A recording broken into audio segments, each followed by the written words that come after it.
আসসালামু আলাইকুম এভরিওয়ান। আজকে আমাদের টপিক হচ্ছে আমরা কোথাও ঘুরতে গেলে সেই জায়গাটা যদি ভালো লাগে তাহলে সেটা কিভাবে বলবো বা জায়গাটির প্রশংসা কিভাবে করব। ওকে, চলুন তাহলে শুরু করা যাক। Number 1, I really loved this place.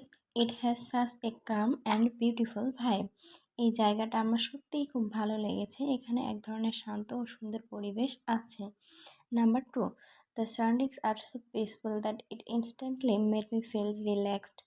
চারপাশের পরিবেশ এতটাই শান্ত যে সঙ্গে সঙ্গেই মনটা আরাম পেয়ে গেল।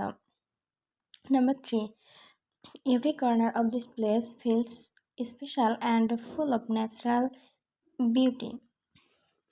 এই জায়গার প্রতিটা কোণে আলাদা মনে হয় এবং প্রাকৃতিক সৌন্দর্যে ভরপুর। Number 4, spending time here feels refreshing and truly worth it. এখানে সময় কাটানো মনটাকে ফ্রেশ করে দেয় এবং সত্যিই খুব। Number 5, this is the kind of place that stays in your heart even after leaving. এটা এমন এক জায়গা যেটা ছেড়ে আসার পরেও হৃদয় থেকে যায়।